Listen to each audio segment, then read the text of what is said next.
අද ඔයාලට කියලා දෙන්න යන්නේ ජම්ප් ස්ටාර්ට් එකක් කරද්දී මුලින්ම වාහනේට ප්ලග් කරන්නේ රෙඩ් වයර් එකද නැත්නම් බ්ලැක් වයර් එකද කියලා ගොඩක් දෙනෙකුට ප්‍රශ්නයක් තියෙනවා. ඉතින් මම මේ කියලා දෙන්න හදන්නේ කොහොමද ජම්ප් ස්ටාර්ට් එකක් කරන්න කලින් ජම්ප් ස්ටාර්ට් වයර් එක හරියාකාරව වාහනේට ප්ලග් කරගන්න කියන එක.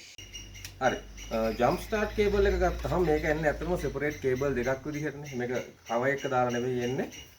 සෙපරේට් අපිට බ්ලැක් හරි රෙඩ් ඒ වගේ කේබල් දෙකක් එක්ක තමයි එන්නේ. එතකොට කොයි වෙලාවකවත් අපි ජම්ප් කරන්න ගන්න බැටරි එකට මේ කේබල් දෙකම හයි කරලා මේ දෙක අතින් අරන් යන්න හදන්න එපා. ඒක ගොඩක් ඩේන්ජර්.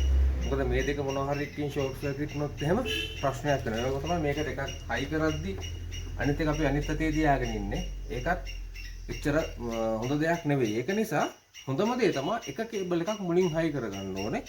එතකොට අපි බලමු මොන කේබල් එකද මුලින් හයි කරගන්නේ කියලා. දැන් ඔයාලා හිතන්න බලන්න මේකේ බොඩි ග්‍රවුන්ඩ් එක තියෙන්නේ මේ බැටරි එකේ බොඩි ග්‍රවුන්ඩ් එක තියෙන වාහනේ ග්‍රවුන්ඩ් එක. එතකොට මම මේ ග්‍රවුන්ඩ් එකට මේ බැටරි එකේ ග්‍රවුන්ඩ් එක සම්බන්ධ කරලා තියලා ඊට පස්සේ පොසිටිව් එක ගහන්න ගියොත් මොකද්ද වෙන්නේ? දැන් අපි හිතමු මෙහෙම දෙයක්. දැන් මම මේකේ ග්‍රවුන්ඩ් එක වාහනේ ග්‍රවුන්ඩ් එකට ගහනවා. ගහලා මගේ බැටරි එකට මේ ග්‍රවුන්ඩ් එක සම්බන්ධ කරගන්න ඔය ආකාරයට.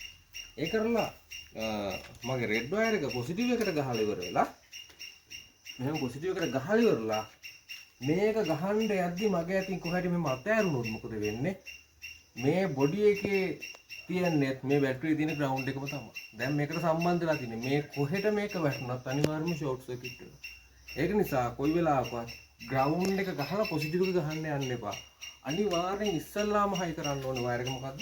පොසිටිව් එක.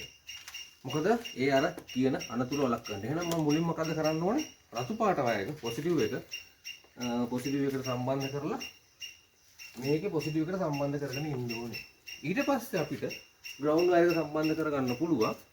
ඊට පස්සේ මේ ග්‍රවුන්ඩ් වයර් එක මේකට සම්බන්ධ කරලා මෙහෙ කොහෙ ගැටුණත් ප්‍රශ්නයක් නැහැ. ඇයි?